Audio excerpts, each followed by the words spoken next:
welcome to AP night. It's our AP banquet.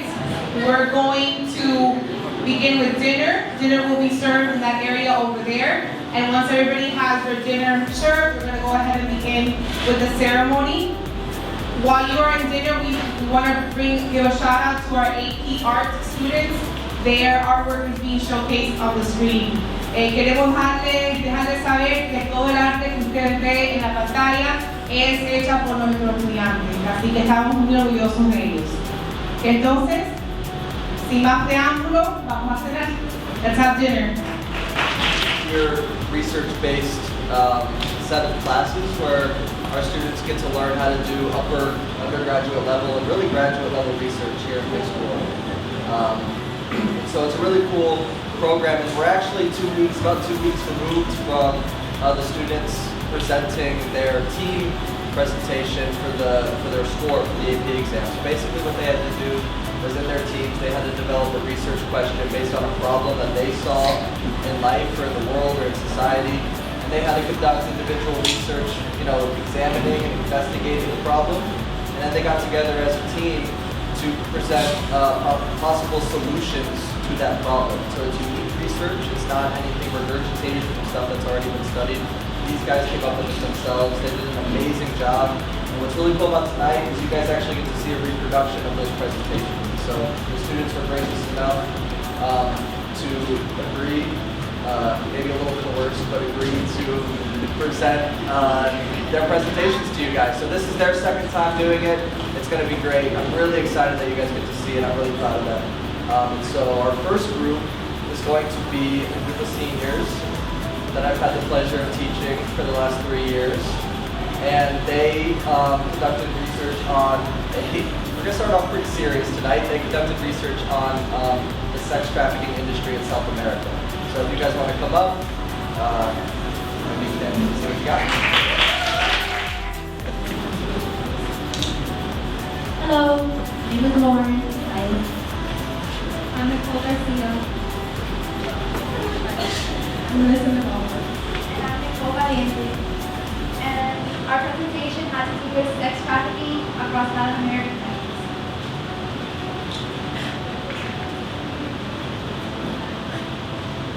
The question that we chose to research on is sex trafficking in Latin America.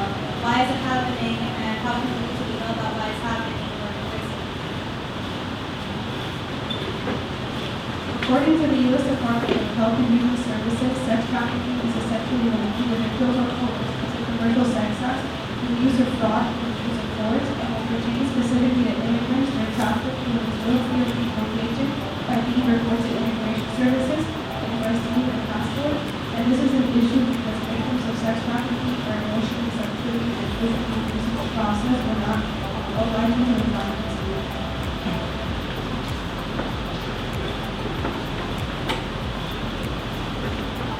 So one factor of sex trafficking that's not considered is migration. So because of women's poverty in these Latin American countries, because of existing smuggling routes, and because of failing migration laws, immigrant women are actually more likely to get sex trafficked. So basically, these women come from countries where they don't have the opportunity to get pretty good paying jobs. So sex traffickers basically promise them jobs in other countries, and once they leave their country, they're forced into debt and prostitution, and then they have to basically stay there and work as prostitutes to pay off these debts. No, hold on.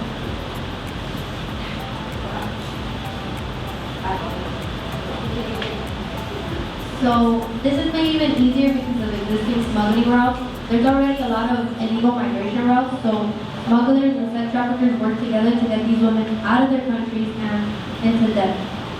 When politicians decide to make laws on sex trafficking and migration, they don't consider that these things affect each other. So they make harsher migration laws, and then these people are basically forced into even more dangerous routes, and then they're more likely to get sex trafficked than they were before. For these reasons, politicians need to consider how migration and sex trafficking affect each other when making these laws.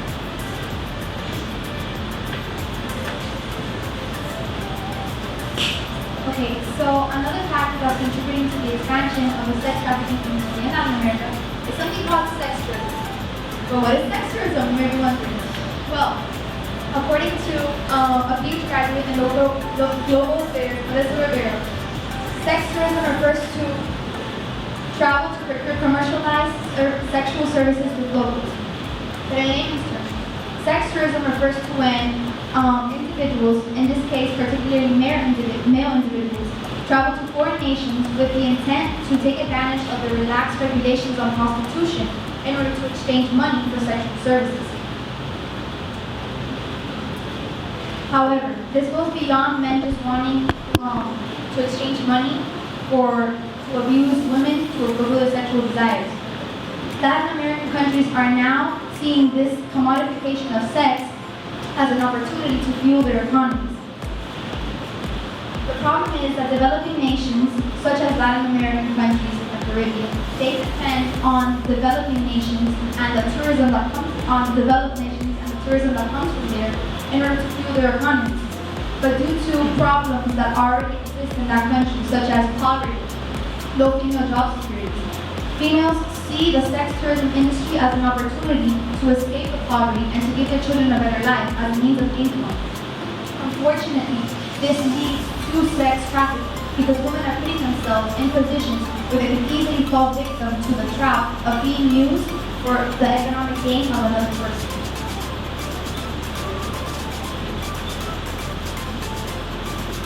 Since colonization, Latin Americans had opposite but complementary roles for men and women.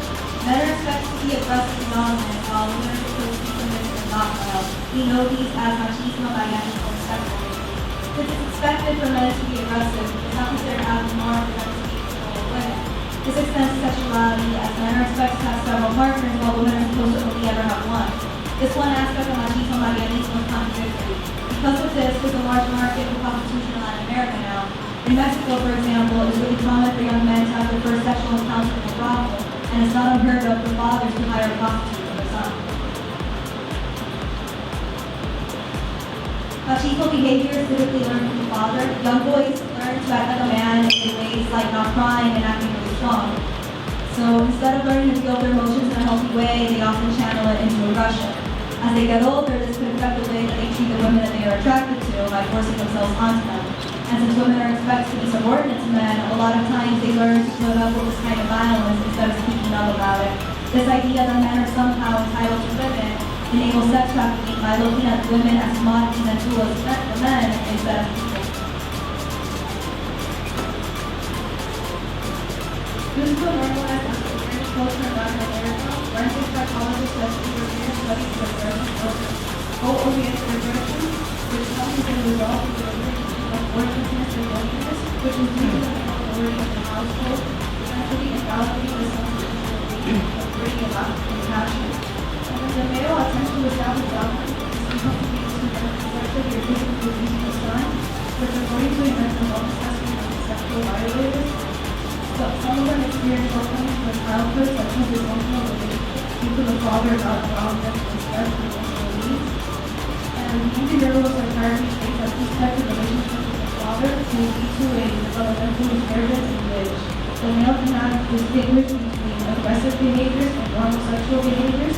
So when a man will portray his love to a woman, it will come off as violent and abusive, since the man does not know how to love in a healthy manner. And when the woman wants to defend herself, the man believes that he is entitled to the woman, which is known as sexual narcissism, which the victims needs are not compensated for. Okay, so all these factors are basically enabling an industry in which women are abused and they're exploited. So our solutions attempt to tackle the enabling factors in order to solve the problem. Women are trafficked because they aren't seen as equals to men. In order to end that idea, it would be useful to get rid of the concept of machismo, bianismo entirely. Do away with the idea that men are supposed to be like this, women like that, and they're supposed to interact like this. The issue with this is that the culture has been this way for ages, and it takes a really long time for culture to change. With how many people there are in this region, it will be really difficult to get everyone on the same page.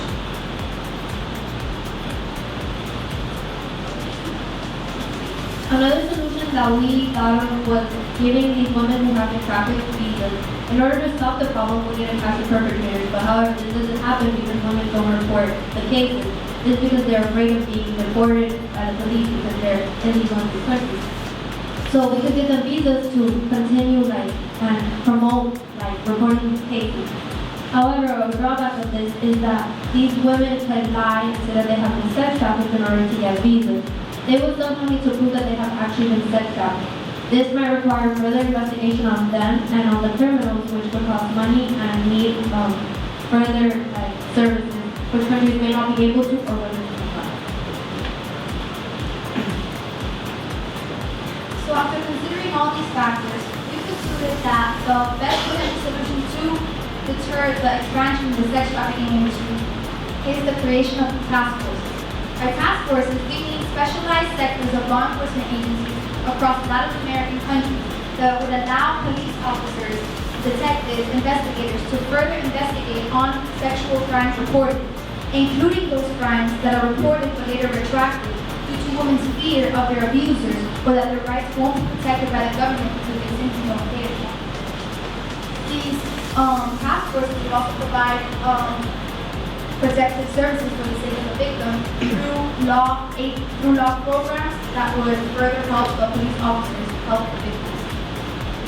By expanding law enforcement curriculum, we mean by allowing officers to become more educated on what specific characteristics to look for in a trafficker, and what specific investigative processes would be helpful in figuring out the cases quicker, and it will also help with the sympathy of the victim, since the police officers with enough knowledge will be able to sympathize with the victim and help them recover the victim.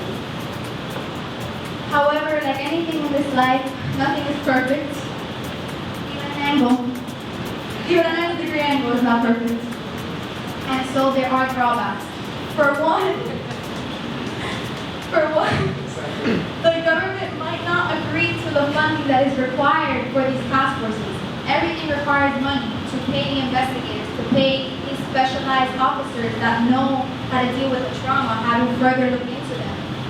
That costs money and the government might not be willing to provide that. On top of that, a lack of law enforcement would also make this counterproductive. If we don't have government oversight ensuring that these task forces are being put to good use, it would render them purposeless because they're not being used for what they're supposed to. But yet, we still consider this to be the best solution because it is a way in which governments could take an active step into ending the sex trafficking industry and also bringing awareness to this issue on a global and national scale.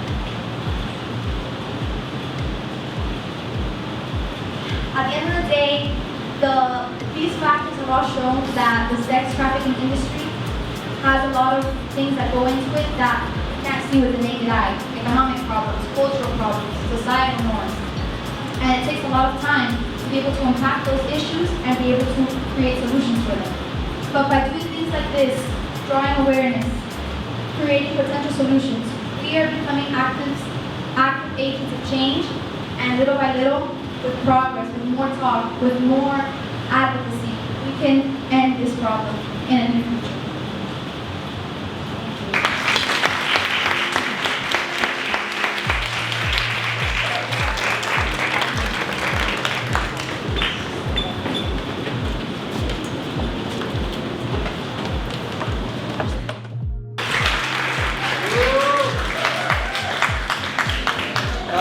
Coming up next, we have a junior group that explored rapid urbanization in East Asian countries. Very particular topic, so why don't you guys come up and show us what you got.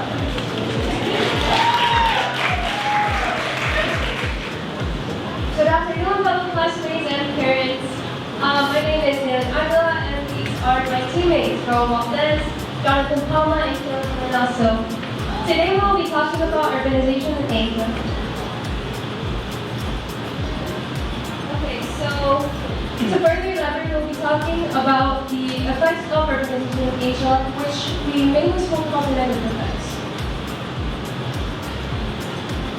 So what is urbanization? Urbanization is the process of which people living within a country move from rural areas to more urban areas, which are like cities. So now I will talk about the behavior within cities and the government of East Asian countries. The government is influencing people to move from smaller areas to bigger cities. people are moving because more job opportunities are being presented. However, due to the cities are short on resources since the government can't provide enough for the vast amount of people moving from these rural areas to these urban areas. So, urbanization, seen in Asian economies, has had both positive and negative effects on their economy. It has allowed Asian economies to reduce poverty, but at the same time, has led to an increase in income inequality. So, throughout my research, poverty was mainly defined as low GDP per capita, while income inequality was defined as higher economic prosperity in urban areas as opposed to rural areas. As people move from rural to urban areas, there are allotted more economic opportunities regardless of density. Resources are allocated into urban areas, which provide an influx of workers, more infrastructure, and more job opportunities. So take this graph for example. This graph comes from a study conducted by Nguyen Minh Quoc, who is the president of economics at Ho Chi Minh City Open University in Vietnam. And as you can see, the trend shown throughout this graph and throughout the study is that as urbanization increases, poverty levels in both the urban and general population decrease.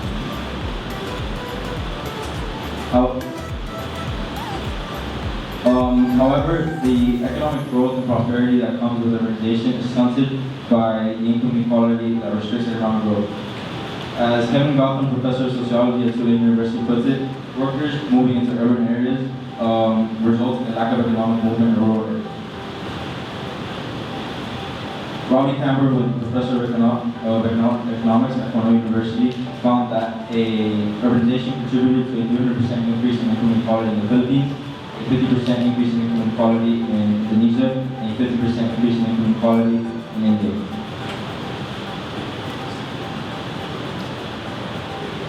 So now to the effects of military immigration, considering the effects that were prevalent throughout the transition of military immigration that led to mental illnesses, were family separation and lack of professional support. Families are separated mainly due to the local policy. So the local policy was essentially made for population registration in China in 1958. The rural areas had the most opportunity to utilize labor. Essentially, this led to urban areas denying rural migrants urban social benefits such as urban services, child education, and social welfare. Due to the fact that 39.34% of migrants and families migrate alone, families are essentially torn apart. This leaves children with severe mental health illnesses because they have no parent figure. Because parents fear many social issues that occur in cities, such as child labor. While the mental health of women is impacted because they are often undervalued and underpaid in these jobs in cities. So they left in financial crisis. So they rush into relationships thinking they could get the financial need, and this leaves them getting domestically abused, leaving them with PTSD or in other words, post-traumatic stress.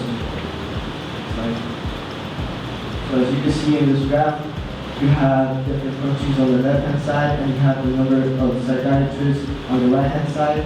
And as you can see, both Japan and China have very high numbers of suicide rates because they have a low number of psychiatrists to provide support to the people. And so, since people can't seek professional support, they have to rid of depression, which leads to suicide. So, as urbanization occurs, the population tends to increase a lot. This calls for intensive farming in order to keep up with the needs of said population. This intensive farming uses pesticides and fertilizers in order to make the growth of the crops more efficient and faster. The runoff from these farms is killing many water ecosystems off as they run off into ponds and lakes. Pesticides also contain lead, which increases lead pollution in many of these countries. Then sources of water are also made unusable thanks to the high concentrations of lead, so they can't be used for things like cooking or drinking.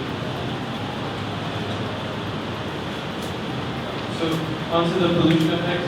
As factories are being used more and more, increased pollution leads to higher risks of cardiopulmonary diseases, and these have been shown to soar to an all-time high. Lead pollution increases also due to the use of leaded gasoline in many vehicles, and lead poisoning has become very, very prevalent. Okay, so after seeing what works, our team decided to use the urbanization plan that was used in Barcelona.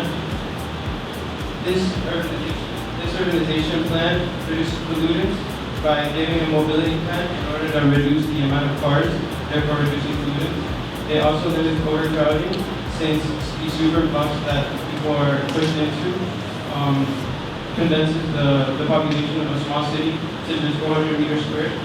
It prioritizes economic development in city limits, since the ease of access to jobs and the market are stimulate the economy.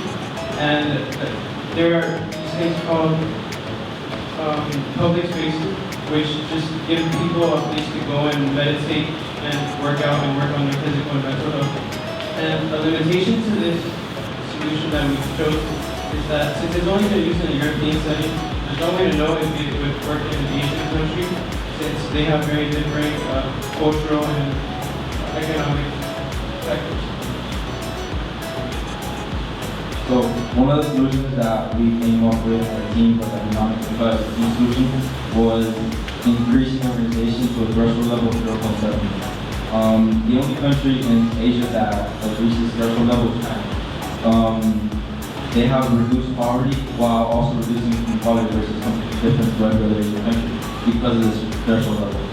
However, seeing as the only country that has achieved the threshold level is China, is indicative of the political and the resources necessary to achieve such threshold levels. Countries like India or the Philippines, who are economically developing and who are still in the initial stage of urbanization, cannot reach the threshold level.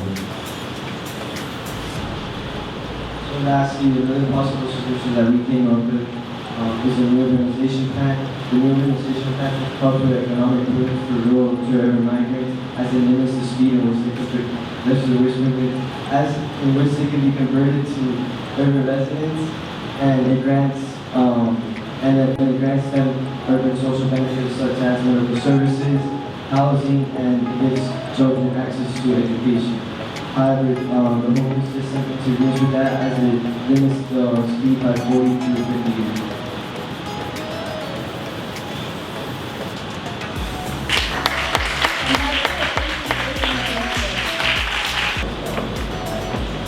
Good evening. My name is Mrs. Tamayo.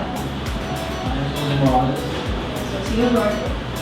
And my name is Alejandra Garcia, and today we'll be talking about the increase of wildfires in the state of California and how that is affecting the communities, and we'll also present possible solutions to cause that.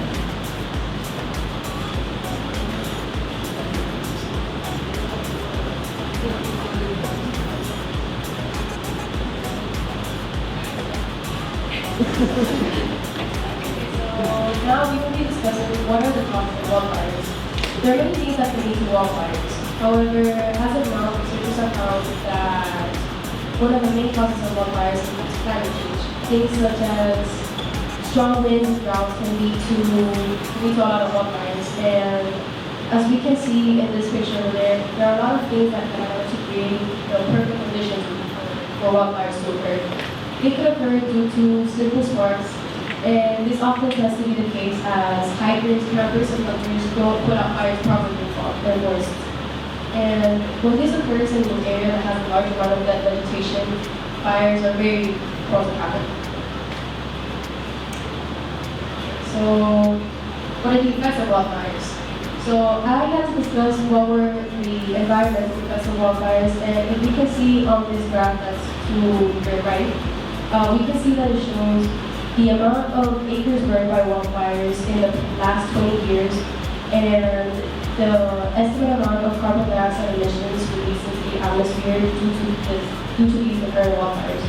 The orange line represents the amount of acres burned every year, and the green squares represent the amount of carbon dioxide released. We can see that throughout the years, it changed a lot, but overall there was an increase, especially in the years of 2019 to 2020, which it had a very extreme increase in wildfires. Not only that, but wildfires not only cause air pollution, but they also cause water pollution. In this picture over here, we see this is a picture of a water source that got contaminated after a wildfire occurred in a specific area of California. And how this comes to be is that all the ash and burn material from the wildfires, it goes downhill and travels through different parts of the affected area and eventually ends up in the water sources. And also, strong winds can blow the ashes and particles from the wildfires into nearby water sources, contaminating them and eventually affecting those consuming. Okay, now another effect these wildfires have on California is their effect on the economy. As more and more wildfires are seen in California, the amount of money spent on repairing them also increases. These fires are constantly burning down different buildings and different houses, causing a lot of money to be spent on them. As for the houses, a lot of high amounts of insurance is having to be paid, and for the businesses being burned down, their production is being slowed down and even stopped in some ways, which obviously affects the economy of California.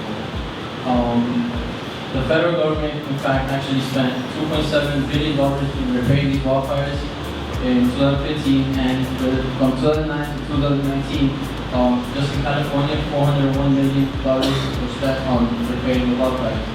So this brings into question for California, when would be too much for them to handle?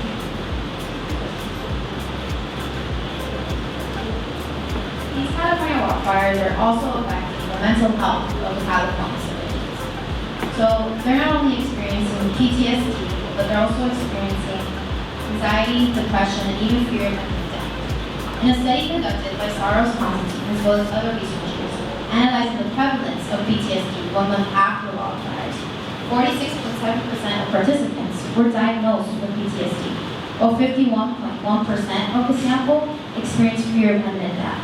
With this, we can see that these environmental issues are causing severe problems in the California peoples. Here we can see that the severity of PTSD continues to increase as these wildfires increase with them. Not only are civilians being affected by this, but so are firefighters. These firefighters are going in and fighting the fires and are becoming directly affected by PTSD, causing them to actually want to retire from their jobs, leading to a decrease in the service workers of California. If we don't do anything about these issues, then the mental well-being of the California people will only continue to worsen. So wildfires also have various effects on the physical health of the population. For example, the fires can cause burns, and the smoke released by these fires can also lead to difficulty breathing. The smoke can also lead to lung development issues and can affect the overall size of infants.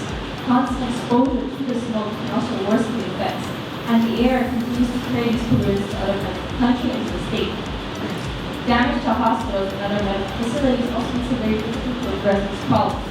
This will continue to happen as fires keep on burning buildings and releasing smoke. So, due to this, we come up with two possible solutions. The first being preventative, where we would fund wildfire risk maps, and the second being reactive, where we would fund more medical services to address the and harm.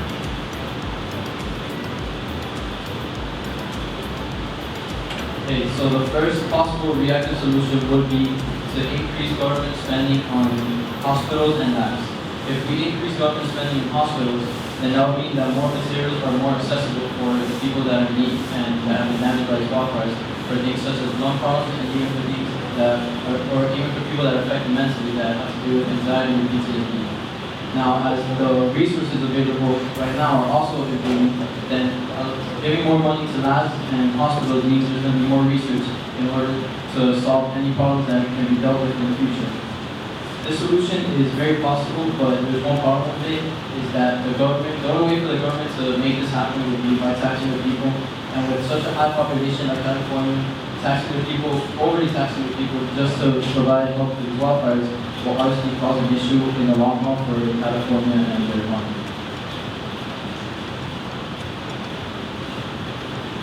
Our team solution is going to be wildfire risk mapping, which will allow fire management to analyze where these fires will start, the severity of them, whether they're man-made or not, and where they will occur. This will allow for better evacuation routes, as well as less damages to buildings since they will be better prepared and built. On top of this, they have some cons.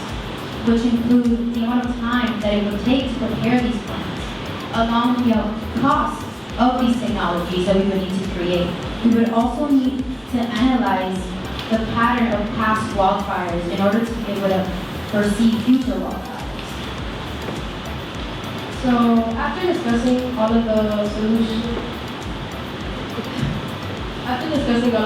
and all of their pros and cons, we decided that the risk mapping was actually the best solution because it addresses both the effects and the damages of the wildfires, as opposed to the healthcare solution, which only addresses how it can help the people affected. The risk mapping, not only does it help with evacuations and all that stuff, which prevents people getting hurt, but it also prevents, it tells people what are the areas that are more prone to having fires, which can avoid and tell people to not build there so it can avoid catastrophe. That's what it is. So, so this is my solution, and that is it. Presenting gender inequality, my name is Vera. My name is Vera Ortega. Kathleen Herrera. And so today we started with our question. Our research question was, how do patriarchal ideologies affect gender equality relative to the advancement of female opportunities? This is just a table of contents. We're going to be going over all of the things that we're going to be showing you today. We're going to tell you exactly what we're going to be talking about, we're going to use context and background and our lenses. We're going to go through our solutions and obviously our. So before we begin, basically what the patriarchy is. So the patriarchy is a belief and ideology where men are seen as more superior towards women. So when I say male domination or superiority, it's in reference to fields of social and economic. So the start of the patriarchy has been attributed towards many different ways, but they all be both into the mythological standpoint and the biological. So to start off from the mythological standpoint, many of you have actually read the story. It's the story of Adam and Eve. The interpretation to this story has actually come from a lot of different theologians, and so one of the interpretations, the focus of the standpoint, is that Eve was actually created for Adam. The interpretation that was later developed more society. So with the belief that women were actually made for men to serve men's needs. So from the biological theory, as we all know, anatomically, men and women are built very differently. So men obviously have more traits that help them develop and do things that as women maybe can't do as well. So for example, looking back thousands of years ago to native tribes, we have men who were faster, physiologically, who could hunt, who were stronger, taller. So but in native tribes, it became a thing where because men started being the food source in a sense of the tribe and kind of the survival pathway of how the tribe would get their food sources, they were kind of placed on a pedestal as to where, because they were providing the food source, they were kind of, in a sense, providing more than the woman was at the time, they were placed on this higher pedestal. To understand the full effect of the economic effects, you have to go back to the history of it, where women have grown up to know how to have certain expectations, their chores, and domestic lifestyle, where in the house they have to learn how to serve men and cook and clean, and those are the kinds of jobs that they're forced to have. This is definitely shown in Latin American culture and Latin American culture in America, where 60.5 million Americans are Latin American, and they grow up with the machismo idea, where is the idea of male superiority. This is defined by Eunice Mendoza, who's a researcher for Stanford University, and this allows our insight into their backgrounds to show off the true effects of their roadblocks they had to overcome and destroying the patriarchal ideology. This allows the fact that they have to grow up with the ideology that men have certain jobs and women have certain jobs, which struggles to get the jobs that are not men jobs, like such as engineering and blacksmithing and all that kind of thing, which has a significant effect on the ability for women to get into that workforce. The fight for equality was definitely shown off to the second wave feminist movement, which focused on greater number of women into the workforce. This also gave them female opportunity into their workforce, and was given on by the world wars that were going on since World War I, World War II, and Cold War, where the men had to go into the workforce to the workforce and allowed for women to take up those jobs and actually take over their jobs and show the fact that they could actually go into the workforce and be the job that they had and prove their worth. This also is directly affected by the pay gap that still goes on today, where 80% women are still only making only 80% of what men make, and this definitely affects families where 42% of women are the sole breadwinners in the workforce and 31% are in the poverty line.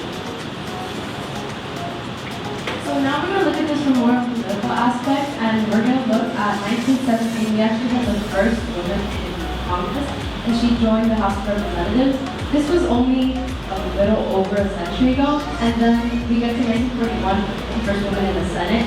And actually by this time was when the first woman in the House had actually left, and 1941 was not even a century ago. Then we look at 1977 when we first had 10 women in Congress, and that leads to 2022 now, that we only have 143 out of 535 members in Congress, and that's less than 23%. This obviously contributes to the patriarchy because more men in power leads to more of them having a voice and more of a decision in our Congress. So the men are the ones that are creating the laws, that are creating the bills that lead into our country. This obviously affects female opportunities because as an expert in gender justice, she states that men in power or men in general don't fully comprehend the struggles that women go through. And this ignorance can lead to a lot of problems and less opportunities for females to get their way in the world, and less laws and bills that are implemented in our country for women to get equal opportunities. The expert in gender justice also states women cannot progress if not given a chance. So one solution that we brought up was targeting the youth. By targeting the youth, we hit address spaces where they haven't been affected by any of the ideologies that go on in today's society.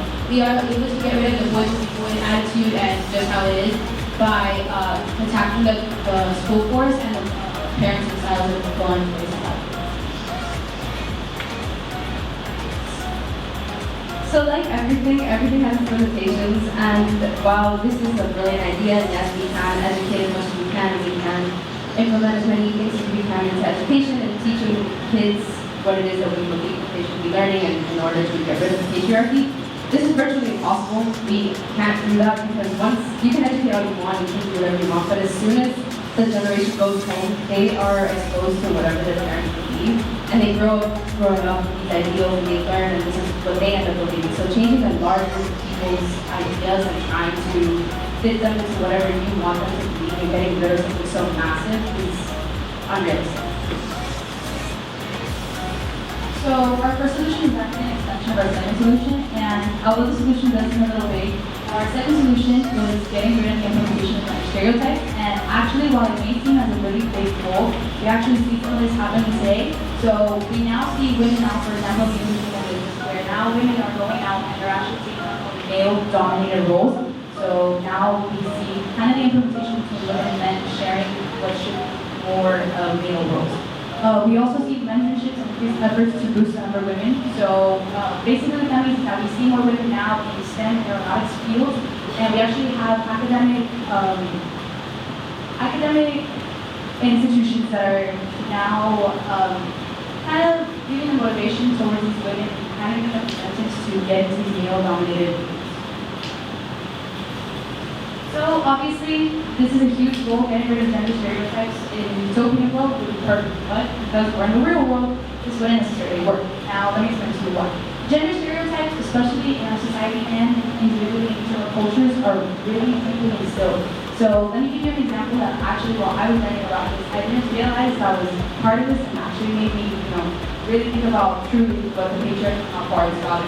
So while to give you an example, in the Hispanic household, we have children, specifically little girls who are growing up, and when they're little, they're kind of not forced to kind of make their way into this feminist kind of idea, this mother role, and we see little girls getting toys of babies, of kitchens, and kind of, it's okay in our heads that, oh, that's an acceptable gift towards a child, but, you were to switch the roles and you see a little boy getting a gift from the kitchen, and it's like, oh, all of a sudden it doesn't go with what it's supposed to be. So this would be perfect if we lived in a perfect world, so because gender stereotypes are is building our culture and society outside of culture too, this can't be done. Thank you.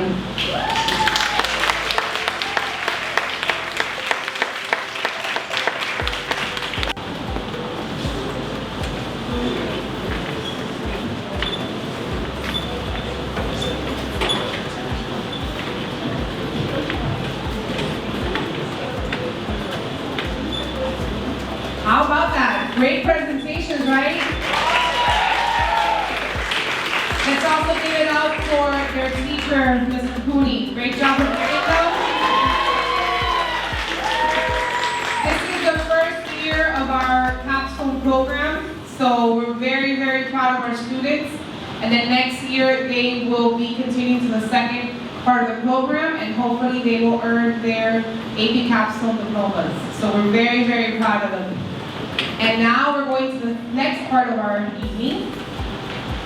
So now we're going to recognize students based on their passage rates of AP exams during last year's AP administration. The first category that will be presented, I'm joined on stage by Mr. Avino. The first category that we're going to be presenting is the AP Scholars. The AP Scholars recognition is granted to students who receive scores of 3 or higher on 3 or more AP exams. So when we call your name, we're going to give you a replica of the banner that will be unveiled later on tonight. And this banner is what we call the legacy banner. So your name will be, just like the athletes' names, your name will be on display to be recognized by your fellow Bulldogs. So without further ado, we have Elizabeth Alvarez, Eileen Serrato. And we ask for you guys to stay here in the front so we can take a picture of you guys. We have our mass communications crew ready to go. So Elizabeth Alvarez, Eileen Serrato, Jillian Garcia, Nicole Garcia, Isabela Gonzalez, Luis Hernandez, Janine Herrera, Kaylee Lopez, Melanie Machado, Jade Miranda, Andrea Ortega, Mervin Perez, Andrea Reyes, Yuseli Rodriguez, Raul Valdez, and Liz Vasquez. While they're getting up their plaques, I just want to bring to your attention the fact that the grade that is going to be displayed is the grade that the students had last year, because this is based on their performance from last school year. So let's give a round of applause to our 2021 AP Scholars.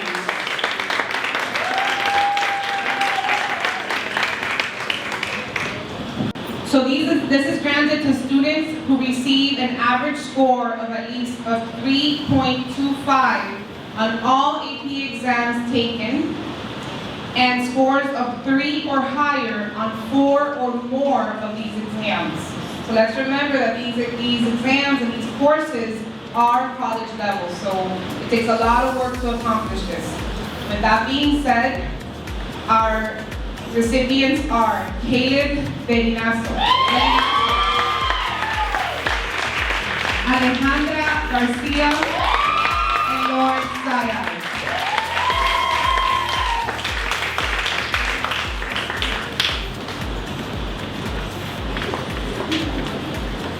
Very proud of you.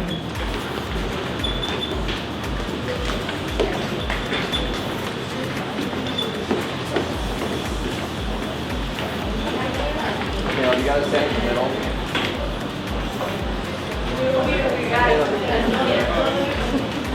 Why don't you stand in the middle?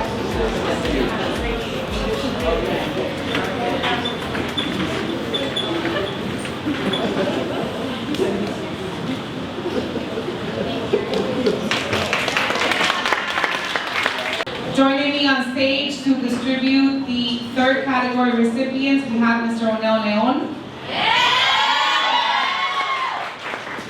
So our third group of recipients, they are AP Scholars with Distinction. This recognition is granted to students who receive an average score of at least 3.5 on all AP exams taken, and scores of 3 or higher on 5 or more of these exams. Okay, just so you guys know, a full-time college student it's 4. These kids have to have passed at least 5. So, here we go. This award is given to Jose Pardo, Ms. Nicole Valiente, and Mr. Edgar Velarde. These are our 2021 AP Scholars with Distinction.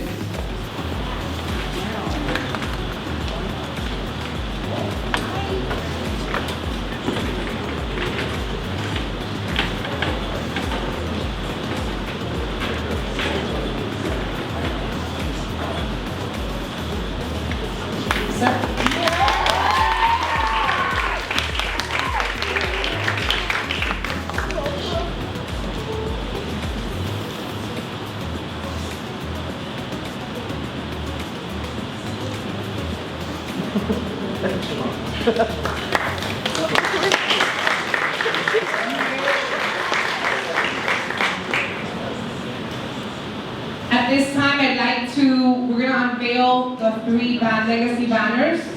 So I'd like to call to the stage Mrs. Ivelisse Puente Ocampo. She will be unveiling our AP Scholars with Distinction banner. Mrs. Michelle Reu, she will be helping with the Scholars of Distinction.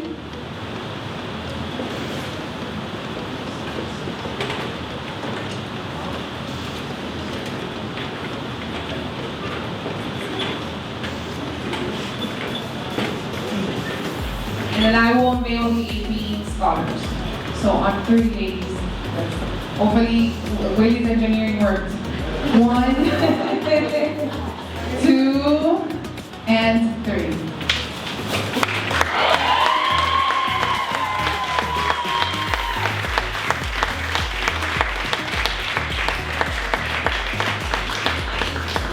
Great job, Willie. So we will be able to come on stage at the end of the ceremony, so you guys can take pictures with your, with your families and all of that. So at this time, thank you, ladies, so much. So at this time, I want all our AP students to stand up. AP students in the audience, stand up. Okay. I want you guys to take a moment to thank those who are sitting next to you, or some of you left them in another table, but to thank the family members who are here supporting you. So I want you guys to thank them. Agradezcanle a los padres, a los familiares que están aquí para apoyarlos.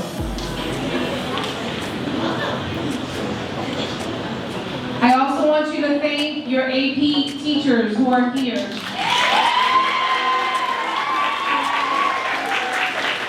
And who have supported you along the way.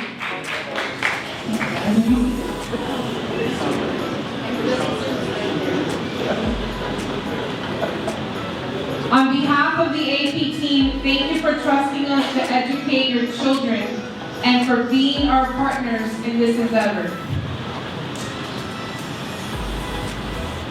We would like to thank a few individuals who without them this could not be possible. First of all, Commissioner Jose Pepe Diaz for his donation. He's gracefully sponsored our program for 2 years in a row, and all of this could not be possible without him. We would have to do a lot of fundraising, but thanks to him, we're good. I want to thank Mr. Mark Rodriguez, who was the original person who designed our custom banners. And I want to say a special thank you to a few members of our Covia family who have done everything from moving tables to designing centerpieces, to cleaning the floor, to make this all happen. It's been a team effort. Of course, the AP department, thank you so much. special thank you to Mr. Cooney because we got together and we had this vision and we wanted to make a night very special for you guys. So I want to thank him. I want to thank Mr. Alvarez, Mrs. Fuente, Mrs. Wash, Mrs. Kay Gonzalez, Ms. Martinez Paz, Ms. Paola Fernandez, the Mass Comm students. They came a whole entire crew. Thank you. So they've been nothing but professional. I want to thank the Coquilla soccer teams. Thank you. And then hopefully you guys will stay to help us pick up Coquilla. Thank you. Because you knew that excitement. I want to give a very special thank you to Mr. Cruz Garcia. He was on the ladder making sure that the colors were just right with the setting. I want to quiero agradecer a William González, el nuestro ingeniero en la casa. Él ya estaba aquí hasta, se tardó por más de una hora tratando de que el amarre estaba perfecto para darle este momento especial a ustedes. Al personal de mantenimiento que también nos ayudó a limpiar y que tener que todo esté listo. Al personal de seguridad, que están por ahí siempre apoyando.